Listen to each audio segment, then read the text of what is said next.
Hey everyone, I'm Alistair from Zipperfect. We're here at the Canterbury Ice Rink, a sponsor of us, to test our car on the ice. As you know, we've had completely different wheels this year, and we'd like to see if a different surface to our usual track will make a difference when running our car. Alright, so as you just heard, we're testing our car on the ice to see how it performs under different conditions to the normal track. And we just went through normal setup, except that we didn't actually have a track to set it up along, so we had to manually measure out the length with a tape measure because our laser rangefinder wasn't working. Terribly inconvenient. And so after about, 10-20 minute setup, we finally got our wheels down on the ice and set off a few compressed carbon dioxide canisters. So to start off with, here's some edited footage of the first attempt. Okay, Justin, move. Okay, well, alright, hopefully hopefully won't break your foot.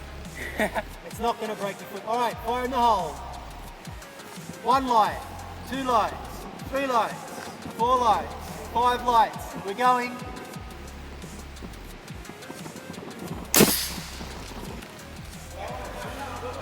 Oh. So that was the first attempt, along with compulsory stack. And now here is the second attempt, with our state car. You good? Stand back. Alright, so, okay, this is the live test Sean, now. we're going.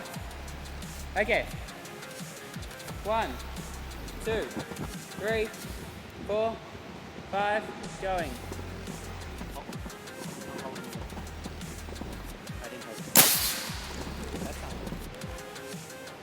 And here's that from another couple of angles. And we also tried it just after with our car from the previous year. Alright, we're going again. 2, 3, 4, 5. It's going.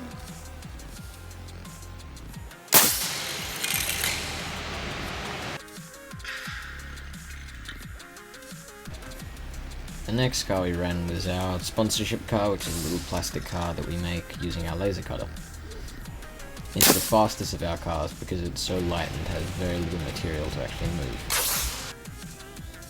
Following that, we ran Mr. Honeywell's car, which he made for the Year 8 D&T course. This is one of our fastest cars because it follows a different rule set. Then we made Alistair do some manual labour while the rest of us just laughed and filmed him. It was lots of fun. But then, this was to try and see if cleaning the track would have an effect on the car, so afterwards we ran them all again. This didn't prove to be terribly effective, only improving times by about 0.001 of a second. Of course, then thanks to that fancy amazing device out there, we were able to get some really cool shots. And again in slow motion, because why not?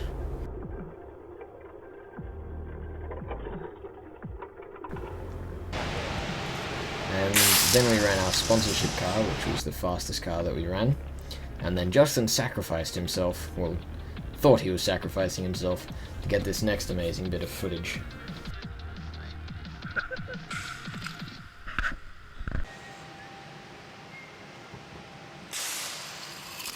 So after running through all the cars again, we then polished the track down again, and this time gave Alistair some help, and filmed it in slow motion because why not? And then we ran all the cars once again. Of course, having tested our theory well enough as we thought, we only ran 2 cars more on the ice as standard, and then we moved over to the far end of the ice rink up where the goals normally go, and launched them with no tether line out into the wild.